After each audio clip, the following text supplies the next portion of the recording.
पहला सवाल है सदाबहार वर्षा वन कहाँ पर पाए जाते हैं। दोस्तों सदाबहार वर्षा वन जो है यह पाए जाते हैं ब्राजील में। तो यहाँ पर बिल्कुल सही जवाब कीजिएगा ऑप्शन नंबर बी, ब्राजील में। देखिए क्वेश्चन नंबर 2 है हिंदी को राजकीय भाषा कब घोषित किया गया। तो हिंदी जो है राजकीय भाषा के रूप में घोषित किया गया था 26 जनवरी 1965 में। तो बिल्कुल सही जवाब है ऑप्शन नंबर डी, 26 जनवरी 1965 में। देखिए अगला सवाल फिजेंट और मोनाल जैसे पक्षी किस प्रकार के वन में पाए जाते हैं। तो फिजेंट और मोनाल जैसे पक्षी जो हैं यह पाए जाते हैं शीतोष्ण पर्णपाती वन में। तो बिल्कुल सही जवाब है ऑप्शन नंबर डी। देखिए क्वेश्चन नंबर 4 है सिनकोना के वृक्ष किस वन में पाए जाते हैं। तो सिनकोना के वृक्ष जो है मुख्य रूप से पाए जाते हैं विषुवतीय वन में। तो क्वेश्चन का बिल्कुल सही जवाब है ऑप्शन नंबर ए, विषुवतीय वन में। चलिए नेक्स्ट क्वेश्चन नंबर 5 भूमध्य रेखा के निकट किस तरह के वन पाए जाते हैं। तो भूमध्य रेखा के निकट जिस प्रकार के वन पाए जाते हैं इनमें से कीजिएगा उष्णकटिबंधीय वन। तो यहाँ पर बिल्कुल सही जवाब है ऑप्शन नंबर बी, उष्णकटिबंधीय वन। देखिए क्वेश्चन नंबर 6 है ऑस्ट्रेलिया के घास के स्थल को दिया गया भौगोलिक नाम क्या है। दोस्तों ऑस्ट्रेलिया के घास के स्थल को जो भौगोलिक नाम दिया गया है इनमें से कीजिएगा डाउन्स। तो बिल्कुल सही जवाब है ऑप्शन नंबर ए, डाउन्स। देखिए क्वेश्चन नंबर 7 है कौन सा प्राकृतिक प्रदेश विकसित प्रदेश के नाम से जानी जाती है। देखिए प्राकृतिक प्रदेश जो कि विकसित प्रदेश के नाम से जानी जाती है तो इनमें से कीजिएगा भूमध्य सागरीय। तो बिल्कुल सही जवाब है ऑप्शन नंबर सी, भूमध्य सागरीय। देखिए क्वेश्चन नंबर 8 है किस प्राकृतिक प्रदेश में शीतकालीन वर्षा होती है। तो शीतकालीन वर्षा इनमें से होती है भूमध्य सागरीय में। तो बिल्कुल सही जवाब है ऑप्शन नंबर बी, भूमध्य सागरीय में। देखिए क्वेश्चन नंबर 9 है संस्कृत से सर्वाधिक प्रभावित द्रविड़ भाषा कौन सी है। तो संस्कृत से प्रभावित द्रविड़ भाषा इनमें से कीजिएगा तेलुगु। तो यहाँ पर बिल्कुल सही जवाब है ऑप्शन नंबर बी, तेलुगु भाषा। देखिए क्वेश्चन नंबर 10 है भाषा के संबंध में हिंदी शब्द का प्रयोग सबसे पहले किसने किया था।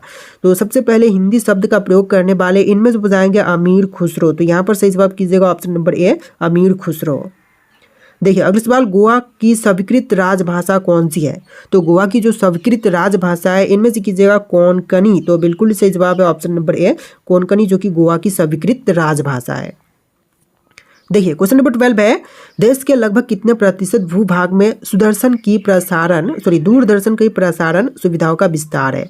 तो दूरदर्शन की प्रसारण का विस्तार जो है टोटल 82% भाग में है। तो यहाँ पर सही जवाब कीजिएगा ऑप्शन नंबर सी, 82%।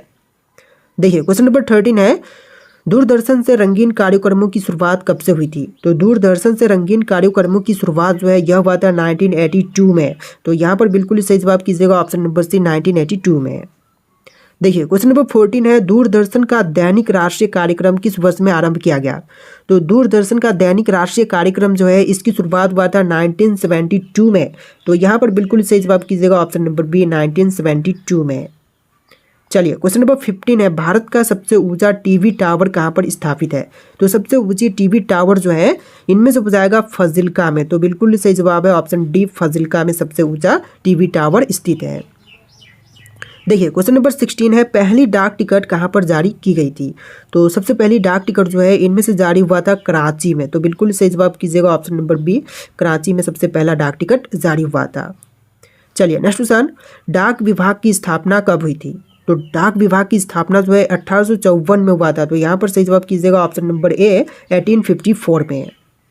देखिए अगला सवाल कोरियर सेवा प्रतिस्पर्धा के लिए भारतीय डाक विभाग ने द्रुत डाक सेवा कब आरंभ किया था। तो द्रुत डाक सेवा आरंभ 1986 में किया गया था। तो यहाँ पर सही जवाब कीजिएगा ऑप्शन नंबर डी, 1986 में। देखिए अगला सवाल सबसे अधिक डाकघर किस देश में है। तो विश्व की तुलना में सबसे ज़्यादा डाकघर भारत देश में है। तो यहाँ पर बिल्कुल सही जवाब है ऑप्शन नंबर ए, भारत देश में।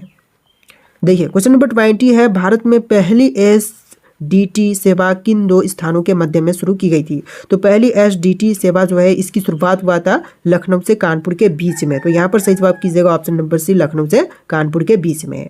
देखिए क्वेश्चन नंबर 21 है कार्य का मात्रक क्या है। दोस्तों कार्य का मात्रक जो है इनमें से कीजिएगा जल। तो यहाँ पर आपका बिल्कुल सही जवाब है ऑप्शन नंबर ए, जल जो कि कार्य का मात्रक है। देखिए क्वेश्चन नंबर 22 है दूरी की इकाई निम्नलिखित में से कौन सी है। वाट, प्रकाश वर्ष, जल या फिर न्यूटन। तो दूरी की इकाई जो है इनमें से कीजिएगा प्रकाश वर्ष। तो बिल्कुल सही जवाब है ऑप्शन बी, प्रकाश वर्ष। देखिए क्वेश्चन नंबर 23 है, भौतिक मात्रा ज्योति की इकाई क्या है? तो भौतिक मात्रा ज्योति की इकाई जो है इनमें से कीजिएगा लक्स। तो बिल्कुल सही जवाब है ऑप्शन नंबर सी। देखिए क्वेश्चन नंबर 24 है, विद्युत मात्रा की इकाई क्या है? तो विद्युत मात्रा की इकाई इनमें से कीजिएगा एम्पियर। तो बिल्कुल सही जवाब है ऑप्शन नंबर ए, एम्पियर जो कि विद्युत मात्रा की इकाई है। देखिए क्वेश्चन नंबर 25 है, विद्युत आवेश की एसआई इकाई क्या है? तो विद्युत आवेश की एसआई इकाई इनमें से कीजिएगा कूलम। तो यहाँ पर बिल्कुल सही जवाब है ऑप्शन नंबर सी, कूलम। देखिए क्वेश्चन नंबर 26 है, रॉकेट किस सिद्धांत पर कार्य करता है? रॉकेट जो है यह कार्य करते हैं न्यूटन का तृतीय नियम पर। तो यहाँ पर सही जवाब है ऑप्शन नंबर ए, न्यूटन के तृतीय नियम पर। देखिए क्वेश्चन नंबर 27 है, बल की परिभाषा आती है न्यूटन के किस नियम के साथ? तो बल की परिभाषा जो है यह आती है गति के पहले नियम से। तो यहाँ पर बिल्कुल सही जवाब कीजिएगा ऑप्शन नंबर ए, गति के पहले नियम से। देखिए क्वेश्चन नंबर 28 है, सूर्य की ऊर्जा उत्पन्न होती है किसके द्वारा? तो सूर्य की ऊर्जा जो है उत्पन्न होती है नाभिक के संलयन द्वारा। तो यहाँ पर बिल्कुल सही जवाब कीजिएगा ऑप्शन नंबर बी, नाभिक के संलयन द्वारा। देखिए क्वेश्चन नंबर 29 है, सूर्य का ताप किसके द्वारा मापा जाता है? तो सूर्य का ताप जो है यह नापते हैं पायरोमीटर तापमापी द्वारा। तो यहाँ पर सही जवाब कीजिएगा ऑप्शन नंबर सी, पायरोमीटर तापमापी द्वारा। देखिए क्वेश्चन नंबर 30 है, पानी का घनत्व किस ताप पर अधिकतम होता है? दोस्तों पानी का घनत्व जो है यह सबसे अधिक होती है 4 डिग्री सेल्सियस पर। तो यहाँ पर सही जवाब कीजिएगा option number B, 4 degree Celsius पर। देखिए क्वेश्चन नंबर 31 है, ध्वनि का त्वरण किस पर निर्भर करता है? तो ध्वनि का त्वरण जो है इनमें से निर्भर करती है आवृत्ति पर। तो बिल्कुल सही जवाब है ऑप्शन नंबर ए, आवृत्ति पर। देखिए अगला सवाल, 10+2+3 शिक्षा पद्धति कब लागू की गई थी? 10+2+3 शिक्षा पद्धति जो है लागू हुआ था राष्ट्रीय शिक्षा नीति 1986 के तहत। तो यहाँ पर सही जवाब कीजिएगा ऑप्शन नंबर ए, 1986 राष्ट्रीय शिक्षा नीति के तहत। देखिए क्वेश्चन नंबर 33 है, एफिल टावर के डिजाइनर कौन थे? दोस्तों एफिल टावर के डिजाइनर जो कि इनमें से बताएंगे सर गुस्ताव एफिल। तो बिल्कुल सही जवाब है option number A, sir Gustav Eiffel. देखिए अगला सवाल, येलोस्टोन नेशनल पार्क कहाँ पर अवस्थित है? तो येलोस्टोन नेशनल पार्क जो है इनमें से कीजिएगा अमेरिका में। तो यहाँ पर बिल्कुल सही जवाब है ऑप्शन डी, अमेरिका में। देखिए क्वेश्चन नंबर 35 है, स्टैचू ऑफ लिबर्टी कहाँ पर स्थित है? भारत, फ्रांस, न्यूयॉर्क या फिर चीन में? तो स्टैचू ऑफ लिबर्टी जो है इनमें से कीजिएगा न्यूयॉर्क में। तो बिल्कुल सही जवाब है ऑप्शन नंबर सी, न्यूयॉर्क में। देखिए अगला सवाल, बीजापुर अपने किस चीज़ के लिए प्रसिद्ध है? तो बीजापुर जो है यह प्रसिद्ध इनमें से कीजिएगा गोल गुंबज के लिए। तो यहाँ पर बिल्कुल सही जवाब है ऑप्शन नंबर बी, गोल गुंबज के लिए। देखिए अगला सवाल, भारत में सबसे योजनाबद्ध बसा हुआ शहर कौन सा है? सबसे योजनाबद्ध बसा हुआ शहर इनमें से कीजिएगा चंडीगढ़। तो बिल्कुल सही जवाब है ऑप्शन सी, चंडीगढ़। चलिए क्वेश्चन नंबर 38 है, पीसा की मीनार किस देश में अवस्थित है? तो पीसा की मीनार इनमें से कीजिएगा इटली में। तो बिल्कुल सही जवाब है ऑप्शन बी, इटली देश में स्थित है पीसा की मीनार।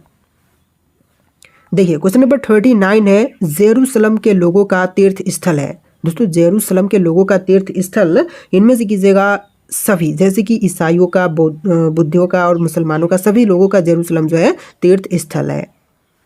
देखिए अगला सवाल, महाबलीपुरम केरा मंदिरों का निर्माण किसके द्वारा करवाया गया था? तो महाबली के केरा मंदिरों का निर्माण जो है करवाने वाले इनमें से बताएंगे पल्लव। तो यहाँ पर बिल्कुल सही जवाब कीजिएगा ऑप्शन नंबर डी।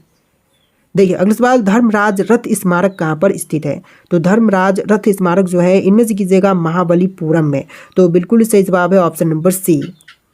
देखिए अगला सवाल, अमरनाथ गुफा कहाँ पर स्थित है? दोस्तों अमरनाथ गुफा जो है इनमें से कीजिएगा जम्मू कश्मीर में। तो यहाँ पर आपका बिल्कुल सही जवाब है option number A, Jammu Kashmir में। देखिए अगला सवाल, विश्व का सबसे ऊंचा कहा जाने वाला विश्व शांति स्तूप बिहार में कहाँ पर है? तो विश्व शांति स्तूप जो है बिहार में यह राजगीर में है। तो यहाँ पर सही जवाब कीजिएगा ऑप्शन नंबर सी, बिहार के राजगीर में। देखिए अगला सवाल, आगा खान पैलेस महाराष्ट्र के किस शहर में स्थित है? तो आगा खान पैलेस जो है इनमें से कीजिएगा पुणे में। तो यहाँ पर आपका बिल्कुल सही जवाब है ऑप्शन नंबर ए, पुणे में। देखिए अगला सवाल, उज्जैन का प्राचीन काल में क्या नाम था? देखिए उज्जैन जो था इसका प्राचीन काल में नाम था अवंतिका। तो यहाँ पर सही जवाब कीजिएगा ऑप्शन नंबर बी, अवंतिका, जो कि प्राचीन काल में उज्जैन का नाम था।